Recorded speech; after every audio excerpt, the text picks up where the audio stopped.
الرحمن الرحیم۔ اسرار نعمت سنگھ میرے جو چینل ہے یوٹیوب، اس میں آپ کو خوش آمدید کہتا ہوں۔ آج بھی ایک نعمت یعنی کہانی کے ساتھ آپ کی خدمت میں حاضر ہوا ہوں۔ آپ کو اندازہ ہوگا کہ میرے ارد گرد پیارے بچے جمع ہیں، یہ آج مجھ سے کہانی سننے آئے ہیں۔ نعمت شلو کو یعنی بچوں کی کہانی، فوک کہانی۔ بدقسمتی سے آج کل ڈیجیٹل دور آیا ہے، یہ کہانیاں وقت کے ساتھ ختم ہو رہی ہیں۔ کسی زمانے میں ہم اپنے بزرگوں سے یہ چھوٹی کہانیاں، مختلف بچوں کی کہانیاں ہم سنتے تھے۔ اب وہ کہانیاں، کیونکہ اگر بچے ڈیمانڈ بھی کرے تو ماں باپ موبائل ہاتھ میں تھما کے اپنے کام میں مشغول ہوتے ہیں، وقت کے ساتھ یہ ختم ہو رہی ہے۔ میرے چینل بنانے کا مقصد بھی یہی تھا کہ میں اپنی فوک کہانیاں، بچوں کی کہانیاں، جو دوسری کہانیاں ہیں وہ آپ کے ساتھ شیئر کرتا جاؤں۔ جو کہانی مجھے بچپن میں سنا تھا وہ آپ کو تک پہنچانے کا یہ مقصد تھا۔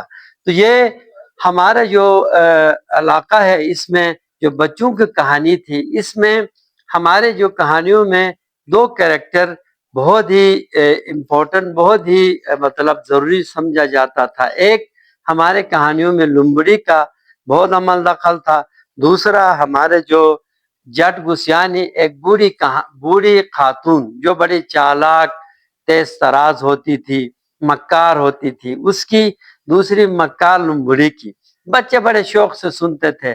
تو آج کی کہانی ہے ایک لومڑی اور ایک کنگلی شناز زبان میں ہزار داستان جو پرندہ ہے اس کو کہتے ہیں، ہمارے یہاں بہت پایا جاتا ہے۔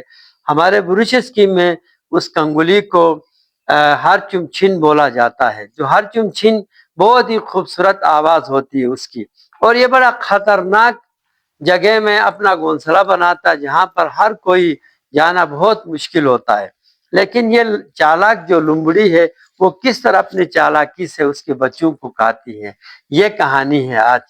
تو وہ کس طرح اپنے انجام کو پہنچتی ہے۔ تو بچوں، جس طرح وہ ہر چمچن نے، کنگلی نے ایک گھونسلہ بنایا، وہاں ڈھیر سارے اس کے بچے پیدا ہوئے تھے۔ اتنے میں لومڑی بڑی زور لگاتی ہے کہ اس گھونسلے تک جا کے اس کے بچے سمیت کھانے کا، لیکن اس کی بس میں نہیں ہوتا ہے وہاں جانے کے لیے۔ تو پھر اوپر آواز دیتی ہے کنگلی، تو وہ باہر نکل کے ہوتا کیا ہوا، کہتے اپنے بچے کو میرے پاس حوالے کرو، میں اس بچے کو کھا کے جاؤں گی، ورنہ وہاں آئی تو آپ سب کو کھاؤں گی۔ وہ بیچاری سمجھتی ہے، بیوقوف ہوتی ہے، اپنے ایک بچے کو مجبوراً اس کے لیے ہاتھ میں دیتی ہے، پھینکتی ہے، تو وہ کھا کے چلی جاتی ہے۔ اگلے دن پھر آتی ہے، آ کے پھر آواز دیتی ہے کنگلی میرے مانو ایک بچے کو پھر دے دو، ورنہ میں آ کے تمام آپ سب کا کام تمام کروں گی۔ پھر روتی ہوئی بیچاری اپنے ایک بچے کو پھینکتی ہے۔ پھینک کے بعد میں رو رہی تھی، اتنے میں وہ چکور آ جاتا ہے۔ چکور اس کریکٹر میں بمبٹو کانکس وہ شنا میں کہتے ہیں، ہمارے زبان جو بریشس کی اس میں گو کہتے ہیں، اردو میں جو کہ چکور آ کے کہتی ہے کنگلی کیوں رو رہی ہو، کہتی ہے کہ میں اس لیے رو رہی ہوں کہ لومڑی آ کے میرے بچوں کو کھا رہی ہے۔ اے بیوقوف، اس آپ کے گھونسلے تک، آپ کے گھر تک وہ کہاں پہنچتی ہے، وہ بڑی تیز ہے، چالاک ہے۔ اس دفعہ آئی تو اس کو خوب گالیاں دینا، خوب سنانا، تاکہ وہ ہمت نہ کرے کہ تمہارے پاس آ جائے۔ اچھا کیا کہوں، کہو کہ وہ تم سے بدبو آتی ہے، تمہارے بو سے بدبو آتی ہے منہ سے، اور تم چور ہو، تم مرغیوں کو چراتی ہو، مجھے پتا ہے تمہاری ہمت کیسے ہوئی کہ تم یہاں تک آ جاؤ گے۔ تو یہ کہہ کر اس کو ڈاننا تاکہ وہ اس کی ہمت نہ ہو۔ اچھا، اتنے میں آ جاتی ہے لومڑی، پھر کنگلی آواز دیتی ہے اپنے بچے کو میرے حوالے کرو ورنہ میں آؤں گی۔ اچھا، تم اور تمہاری ہمت کہاں کیسے ہوئی کہ میرے بچوں کو کھاؤ گی، تم ادھر آ جاؤ، میں دیکھتی ہوں تم کس طرح آتی ہو، تمہارے منہ سے بدبو آتی ہے، تم چور ہو، تم مرغیاں چراتی ہو۔ اچھا، یہ کس نے تمہیں سکھایا، کہ میرے بمبٹو کانکس، میری دوست جو آئی تھی چکور، اس نے مجھے سکھایا۔ میں دیکھتی ہوں چکور کی ہمت کیسی ہوئی کہ میرے پیچھے غیبت کرے گی۔